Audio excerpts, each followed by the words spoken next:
You are listening to an All Games Radio Network broadcast of AllGames.com.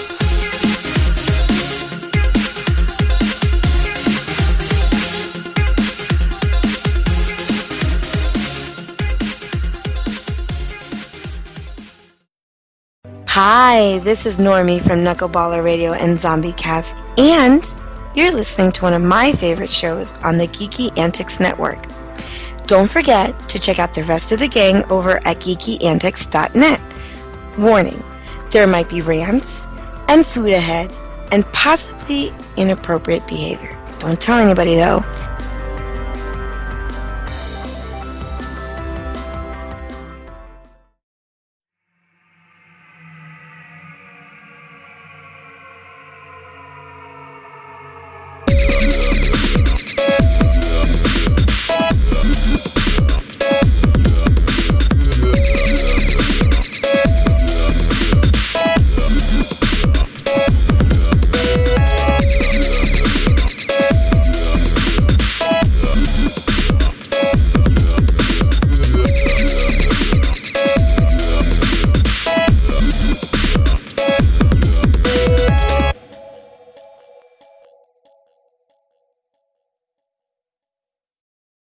Welcome, geeks, gamers, furries, and ninja robots. This is HorsePLAY Live. Happy holidays, friends and family, and it's been a little awkward time because we're having some technical issues with our host. So today, rather than this being the usual Thursday show, we're actually doing this on a Sunday night, and it's gonna be pretty quick because I'm pretty beat. Spent most of my weekend pretty much peeing out of my butthole. Yep, good times. Haven't been feeling too well. I think it's mostly stress related. And just, the grind of the holidays. When you're not Ubering folks around, so to speak. The shopping and the bills and all that stuff is like, ugh, can I get a break? That's adult life, though. That's adult life. Non-stop. But anyway, today is Sunday, December 3rd. This is episode 207 of HorsePLAY. We're going to call this one, well, that was awkward. Just because it was pretty awkward that not only were we a little late recording last week, but then when we tried to upload, our host was having issues, and they're still going on now. So by the time y'all listen to this episode, it's probably Christmas time. So my guess is when we do Unicorn Poopies, it's going to be in the new year, 2018. So hopefully we'll get this episode out in time on the podcast feeds. If not, those of you that tune in on Twitch or YouTube get it. So twitch.tv/Geeky Antics or youtube.com/Geeky Antics, where you can catch us for the live or pseudo live experience, and you get the video with that. Not much to watch, but good little slideshow. I like the stuff. My goal is to get a lot of kind of on an 80s kick. Every now and then I get into 80s kick. I'm gonna do like a little slideshow of just like I'm gonna sprinkle in a slideshow of toys from the 80s and stuff.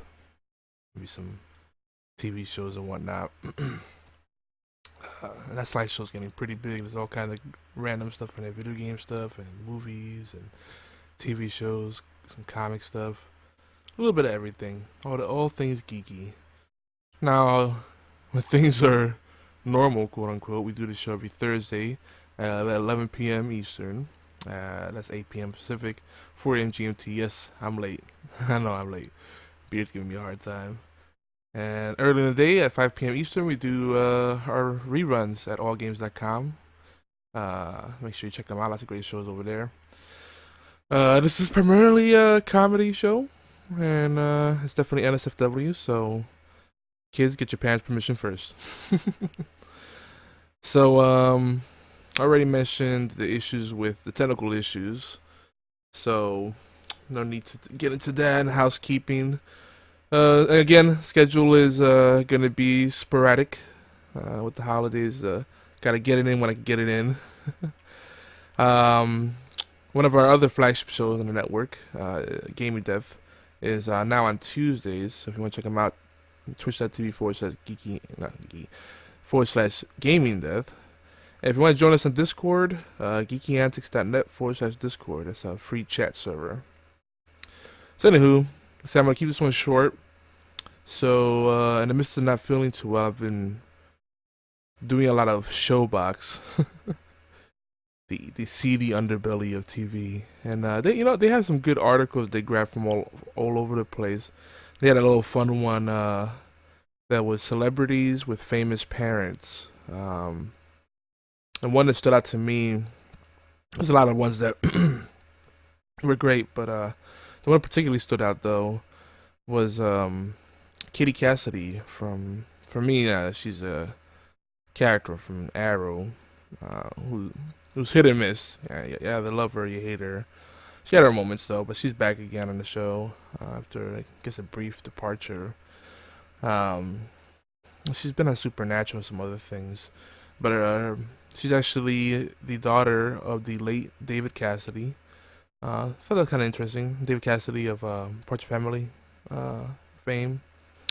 Our younger folks probably won't know what the hell I'm talking about, but yeah, it's interesting just seeing the lineage of folks. There are a few other ones they had on there, but I can't remember them now. I think Margaret Qualley was one of them. She's one of those people I don't really know her name, but I've seen her in a few things. I'm like, oh, okay. She's I think she's Meryl Streep's daughter. That's kind of neat. Fun, stupid trivia to help you on those tough games of Trivia Pursuit. TV, lots of TV going on. I finally finished The Punisher. That was really good. I'll come back to that. And then I saw the 4-part crossover for Flash, Arrow, DC's Legends of Tomorrow, and Supergirl. Ooh, that's a mouthful. I think, did it end with the DC's Legends of Tomorrow? I forget. They were all pretty much, it just seemed like one big episode, really. But the last episode they did in the series was just, I gotta say, it was a tearjerker. I don't want to say too much and spoil it. But a lot of shows now are going on break before the holidays kind of really kick in. And Gotham's one of them. I don't think they're going to have any more episodes. Oh, Flash is having a season finale this week, I believe. That's going to be a huge episode. They already teased that the Flash gets kidnapped somehow.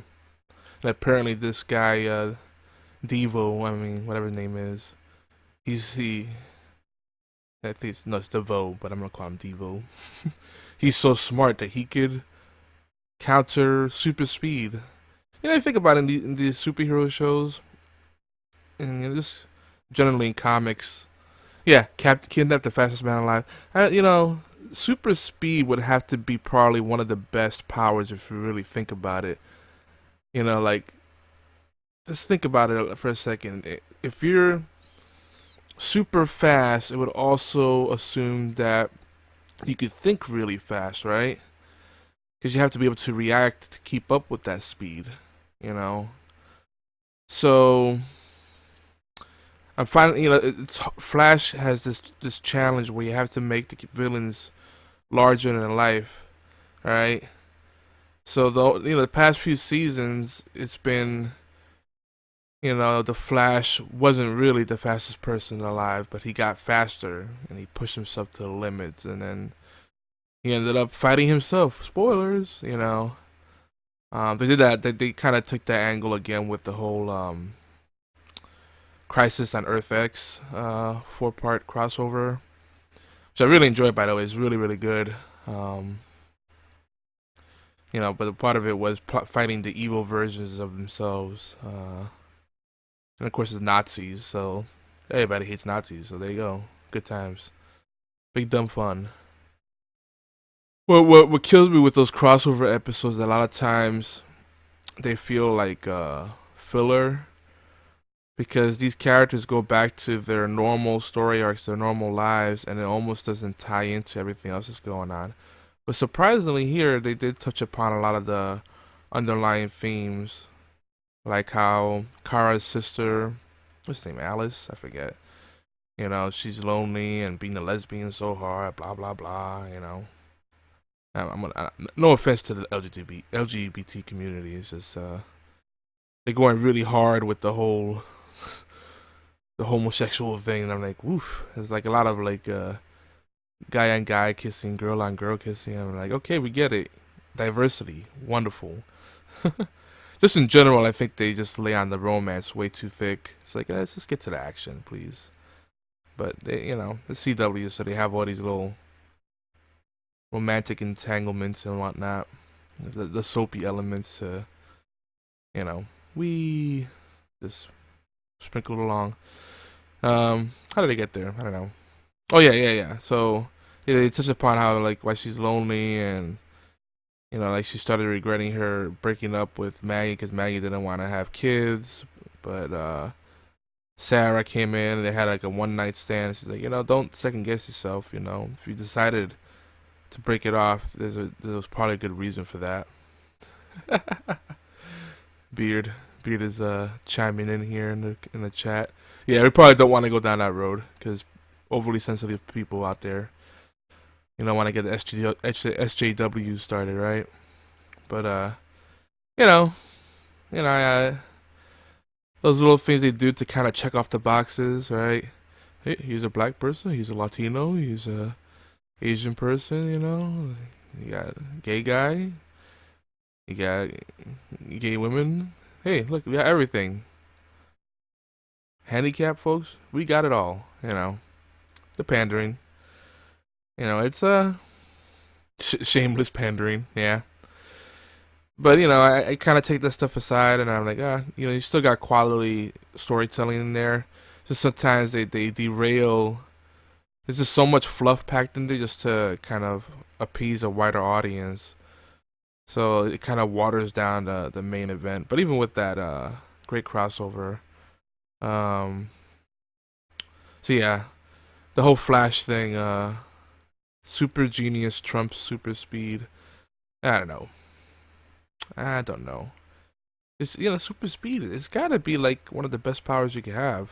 Just imagine, our biggest enemy is time. Just this weekend, I feel like it went by so fast. I spent most of it sick and running errands, and it's like I had all this stuff lined up that I wanted to get done, and I was hoping to enjoy a little R&R, drinking and video games. Didn't happen. Like, man, imagine if I had super speed. I could just freaking bang out so many things in so little time. Like Barry, he could read a book, a 500-page book in the course of a few minutes. And his brain works fast enough where he'll be able to retain that stuff. So technically, he has super genius as well, because he could just learn everything he wants. On the fly, right?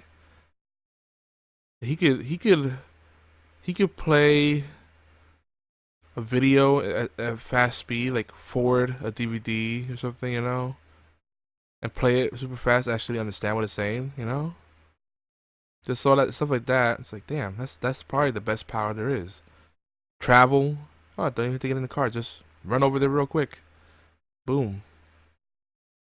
So, while I enjoy the Flash, a lot of times it's like, ugh. They have to purposely make him dumb and like not do things that he probably could do to get out of the situation. Because if he wasn't dumb, if he used all the tools he had in his toolbox, he wouldn't be in the situations he's in. It's really like not that much. I can't think of anything really could trump super speed. Because even Superman, right? Indestructible. With super speed, you just grab some kryptonite, boom, keep it on your belt, throw some punches in while they're exposed to the kryptonite, done. They did have a thing where the arrow had a kryptonite arrow just in case, and he used it against the evil Supergirl, and good Supergirls like our Supergirls like, hey, why do you have that? It's like, hey, you never know. So he's kind of like pulling a Batman. He's like, hey, you got to plan for everything that could happen. Overall, I'm enjoying all the DC shows. Flash still the strongest. Legends of Tomorrow is just big dumb fun. but it seems to just keep getting rid of the characters you really care about. So I don't know. I think the show's fizzling out. I think they're building up for a grand goodbye. The nice thing about Legends with having time travel, they get to solve a lot of issues, right? So the folks at Star Labs have the capability to send an SOS to the Legends, no matter where they are in space or time. So if you think about it, that's a get out of jail free card, right? But so you wonder like, what is keeping folks from using these things all the time, other than budget issues? Like in the story itself, why don't they use all these resources like when shit really goes down? Like, hey, there's this guy, he's a super genius, he's got something really sinister going on. Can you like go back in time and stop him before he changes or something? I don't know. It'd be too easy. And I guess you really shouldn't expose. The way they'll explain, I guess, is you shouldn't use time travel to fix the past, because you might break something else. So I guess that would explain itself.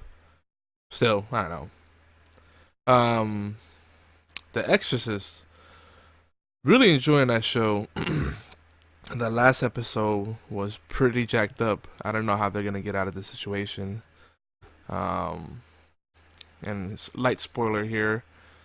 If for what I understand is correct, one of the exorcists themselves just got possessed, pretty fucked up. So I don't know what's gonna happen there. Also, what was dumb, they did not see the dude grab the piece of glass when the glass shattered. Like that's one of those obvious things. Just check his hands. He has his hands. He has one of his hands in a fist. He's clearly hiding something. That should be like part of regular exorcism protocol. Like this rookie mistake. Like they allowed him to grab something sharp and cut himself out. Come on. And they left him alone so he could do that without anyone noticing. I don't get it. It's crazy. But again, stupid decisions allow folks to a lot of stories to progress, I guess. That's how conflict's created. It's like Jeepers Creepers 3. I saw that. Surprisingly, not as bad as I thought it would be. I actually quite enjoyed it. Stupid cliffhanger. They're definitely opening it up for a fourth movie. And it was just so blatant. But again, folks are dumb, so that the evil, the villain, the antagonist thrives because of it. It's just the way it goes. So I think a lot of these shows are on break, or they took like a 1 week break. The holiday season just kind of screws everything up. Lucifer didn't have a new episode. Gotham didn't have a new one. Lethal Weapon just had one. Gifted, I think the Gifted took a break. God, there's a lot of TV out there. And I just started catching back up with Z Nation. Now that's a show that I don't think gets enough love. I know the zombie thing was kind of overdone, but the way Z Nation approaches, they just have fun with it, and it's just I actually care about all the characters. Every episode's fun. I mean, it's just a good time. So Z Nation, you definitely got to catch up with, and that's a show definitely where they kind of will pull a Game of Thrones on you. No character is safe, right, Blue? Come on up. Come on up on the lap. That's a good stretch. So yeah, definitely catch Z Nation. So the Punisher, and I'll end the TV talk here, and then we got a couple of things before we sign off. So Punisher. Now, I used to be a big Punisher collector when back in my comic book collecting days, and it doesn't compare as well to the comics, in my opinion. But I get it, you gotta translate it for TV. But overall, they do a really good job. If I recall, Micro in the comics did not have a family. He was kind of a solo guy driven by vengeance, and was kind of the Punisher's guy in the chair. You know how you always have the whole person in the chair, the person in the command center. You got Oracle on Overwatch. Overwatch is on Arrow. Oracle on Birds of Prey. The old Dark Angel show, you had what's his face, Max. Was it Max? I forget his name. The character name. Anyway, doesn't matter. But you get the idea. You always have the guy that's kind of providing remote guidance. And Micro's just a great guy in the chair, so to speak. But here, he has a family, and he's kind of he's going back to a normal life. Just some creative liberties. Trying not to talk too much about stuff that might spoil it for some, but I do kind of open up for a potential arch enemy developing. There's one of those things where the Punisher defeats the big evil, but it ends up being someone even worse than him. And he had this whole thing about lying and betrayal. I just find it kind of funny that his old friend who betrays him feels hurt that he was lied to all this time about Frank Castle being dead when he wasn't, and all this other stuff. I'm like, dude, all you do is lie. So, I don't know. I find that kind of interesting. But I think I want to write that off to him actually deliberately being deceptive. Because there's no way he could really believe the line of shit he was giving. It's like, dude, you are the most deceptive person. You betrayed everyone the worst. So who are you to speak? But I guess that does happen in real life, right? People victimize themselves and they only see the wrongs against them, and they become self-righteous. And it's like, oh, look what you did. It's like, well, have you looked at what you've done? Yeah. So I guess that that is kind of just human nature. So I'll buy that. Plus, has some really good action. There was some parts where I was like, the Punisher. It's like times where the Punisher is just on point, and like times when you think like there's no way he's gonna survive this, and he's like boom, boom, boom, nothing. It's like bullets magically miss him. And other times where you're like, oh yeah, he'll totally smash the situation. Then he like gets shot and all beat up, and so he gets lucky and he's able to get out of it because of his friends. But I'm like, yeah, it's like, I don't know, stuff like that always gets me. Something silly like, oh, throw this guy in a room full of 100 zombies, and all he has is a little paint mixer stick to defend himself with, and a bucket, an empty bucket, no problem. Oh, he's got to fight a mountain of tiny ants. Oh no, the ants are defeating him. Like, what?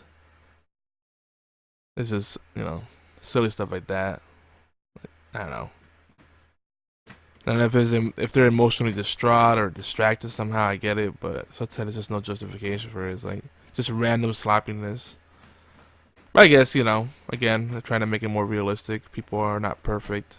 Sometimes you let your guard down for no reason. Okay, cool. Stuff happens. But this is we're talking about comic book shows. They're larger than life, so I see stuff like that. I'm like, meh. Hey, kitty, what are you doing? What are you doing? Silly cat. Anywho. What else? Blue's distracting me right now. So the last thing I just want to mention is I just found out from a friend in the sheriff's department locally here in Augusta. I don't know if he's pulling my chain. I haven't found a report on this yet, but apparently the local Toys for Tots warehouse was robbed of $87 in toys, and I'm like, what the fuck? People, really? You're gonna rob a charity like this? I don't know. Mankind is just, ugh. It's just disgusting that people will do something like that. That's like robbing a freaking donation tray at church. You know, dipping your hand and taking a few bucks. Like how shameless are you? How pitiful are you? Like that's just disgusting to me. I don't know. I do want to say I did get to play a little bit of Prey last week, about an hour or two, and most have been farting around and just kind of exploring. I gotta say though that game is actually really freaking good. And I see now what people mean. It does feel a lot more like a BioShock game than it does Dead Space, which is what I originally got the vibe off of. And there's something else that kind of reminds me a little bit of, but the BioShock vibe is definitely there, and it's definitely very open, so much so that I'm just kind of roaming around and just like exploring stuff rather than following the breadcrumb trail that the game is trying to lead me on. So I like that degree of freedom, you know. There's a certain level of loneliness. Hey, another person in the chair. You have someone that's guiding you. Say, you know, my name is. You know, they give you a code name, and you gotta like follow what they tell you to do to find the clues to figure out what's really going on. And it's not. I didn't. It was. You know, the Groundhog Day thing wasn't really a big thing. That was more of something they did for the trailer to give you the backdrop of what's going on. But you jump in towards the end of that, and you find out basically that the reality is a lie. Things get really interesting. So, Prey is a game. If you want something different, if you miss BioShock, definitely jump on that. And that's pretty much all I got. If you want to connect with me, I'm at Yogizilla on Twitter and Yogizilla on Xbox Live. Hopefully we'll get back to a normal schedule going forward. Of course, now with our host having issues, gonna be some issues there keeping up with the upload schedule. So we'll keep streaming and recording these on a weekly basis. I guess today I kind of cheated because Sunday is technically a new week, but yeah, Blue. Okay, I'm coming. My cat's asking my attention. But yeah, we'll see you next episode. And if you don't catch us in time, Merry Christmas and Happy New Year. See you next time, guys. Peace.